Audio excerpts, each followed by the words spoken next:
여름방학이 다가오고 있습니다. 엄마들 마음이 또 흔들려요. 아래층 아이는 동남아 어학연수 벌써 예약했대. 윗집 아이는 캐나다 한 달 캠프 간다는데. 우리 애도 보내야 되는 거 아니야?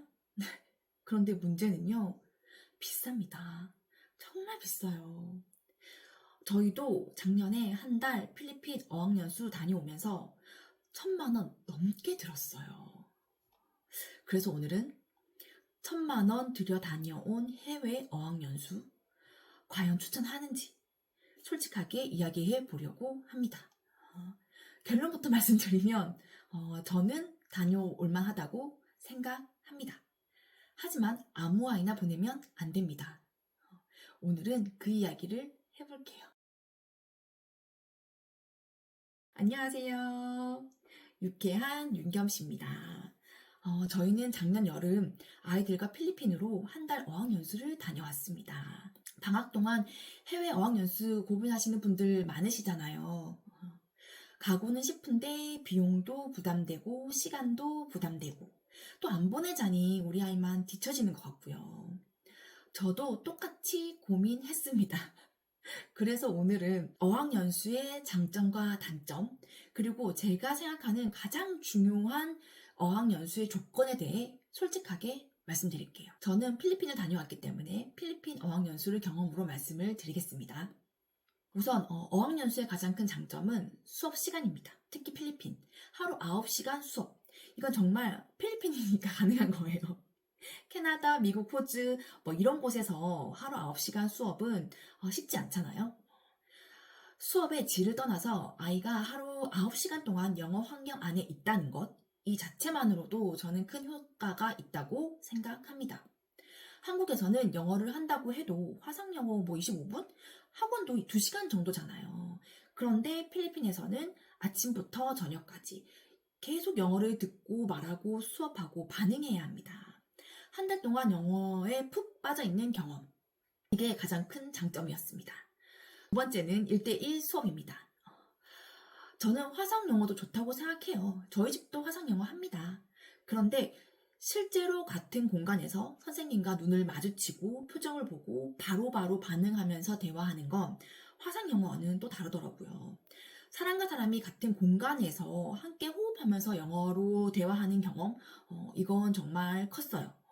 특히 아이가 영어를 어느 정도 듣고 말할 수 있는 상태라면 1대1 수업에서 얻어가는 게 많습니다. 선생님이 아이 수준에 맞춰서 질문을 해주고 대답을 끌어내고 틀린 표현도 그 자리에서 바로 잡아주니까요.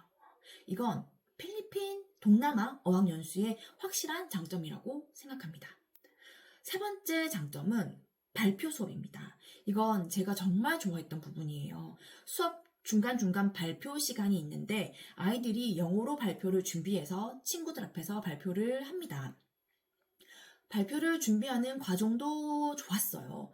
내가 무슨 얘기를 할지 정하고 영어로 정리하고 계속 연습하면서 자신만의 발표를 만들어 갑니다.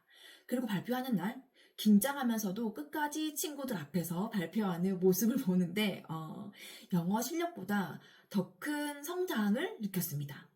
영어를 얼마나 배웠느냐 보다 아이가 영어로 사람들 앞에서 서봤다는 경험. 저는 그 경험이 돈으로 환산하기 어려운 가치라고 생각합니다.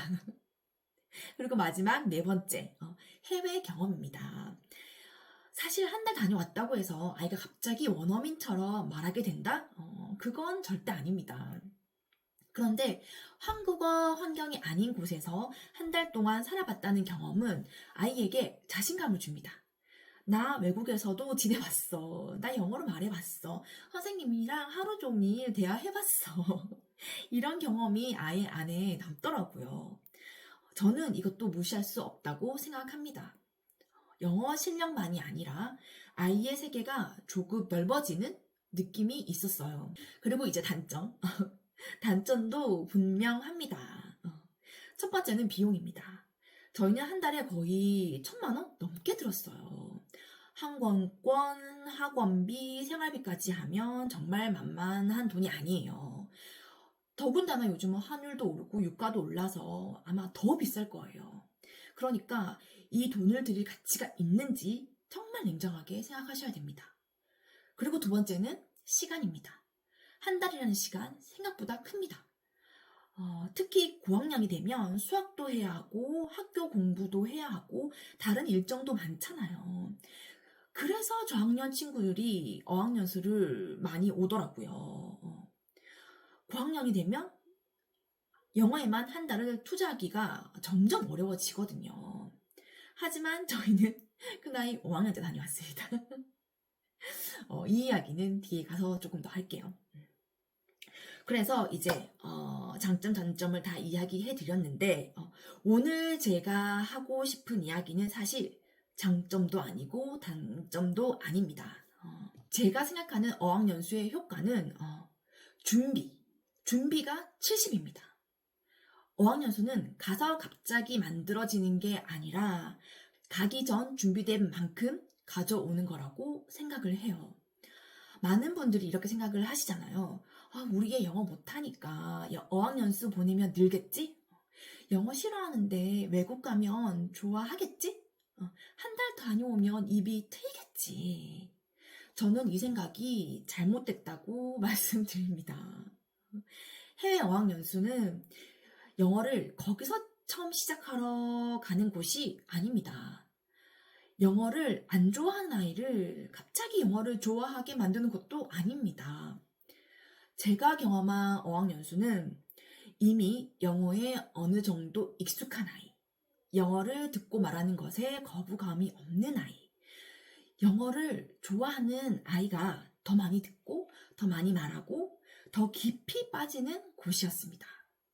그러니까 영어를 못하는 아이를 잘하게 만드는 곳이라기보다 영어에 준비된 아이가 더 잘하게 되는 곳에 가깝다고 생각합니다. 제가 큰아이 5학년 때 해외 어학연수를 다녀온 이유입니다. 준비를 해야 했거든요. 제가 이 영상을 준비한 이유입니다. 제가 가서 안타까운 아이들을 많이 봤어요. 선생님과 수업을 해야 하는데 영어가 너무 싫고 말하는 것도 싫고 앉아있는 것도 힘드니까 울다가 엄마 찾다가 도망 나왔다가 결국은 하다 안 돼서 수업 시간에 선생님이랑 종이 접기만 하다가 나오는 경우를 제가 봤어요. 물론 아이가 잘못한 게 아니에요. 아이 입장에서는 너무 힘들었을 거예요. 갑자기 낯선 나라에 와서 낯선 선생님 앞에 앉아서 하루 종일 하라고 하니까요. 준비가 안 된 아이에게는 이 시간이 배움이 아니라 고통의 시간이었을 겁니다. 결국은 비싼 돈 들여서 어학원 배만 불려주고 오는 거예요.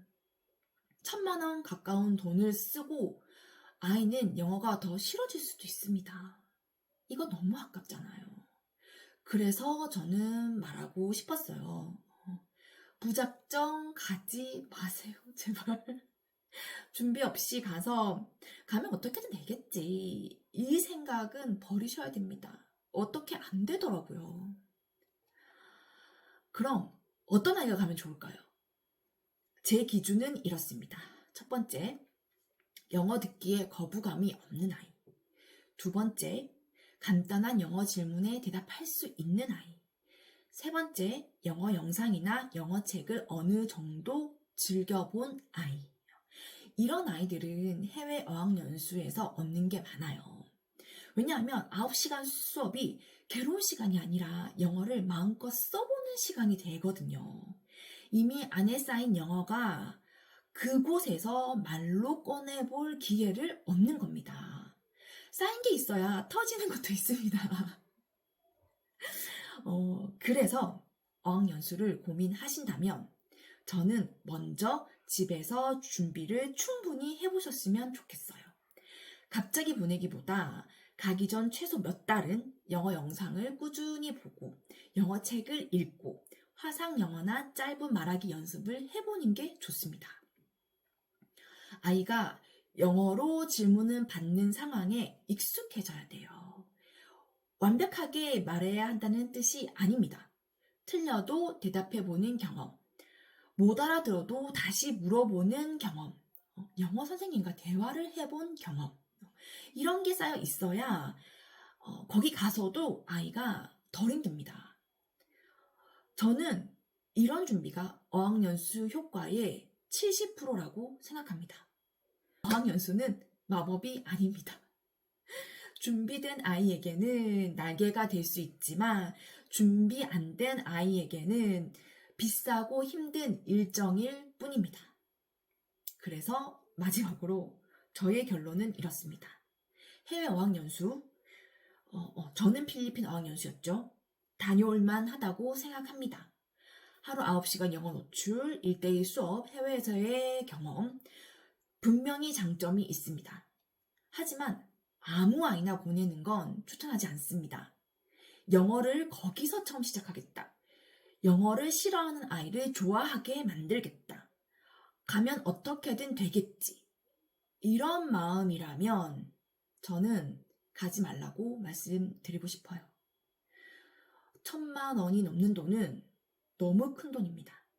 그 돈을 쓰기 전에 우리 아이가 준비되어 있는지 먼저 봐야 합니다. 어학연수는 영어를 좋아하게 만드는 곳이라기보다 영어를 좋아하는 아이가 더 크게 성장하는 곳이라고 생각합니다. 아무것도 하지 않으면 아무 일도 일어나지 않습니다. 하지만 무작정 하는 것도 답은 아닙니다. 우리 아이에게 지금 필요한 게 무엇인지 한 번 더 생각해보는 하루가 되셨으면 합니다. 우리 함께 잘 키워봐요. 다음 영상에서 뵙겠습니다. 감사합니다.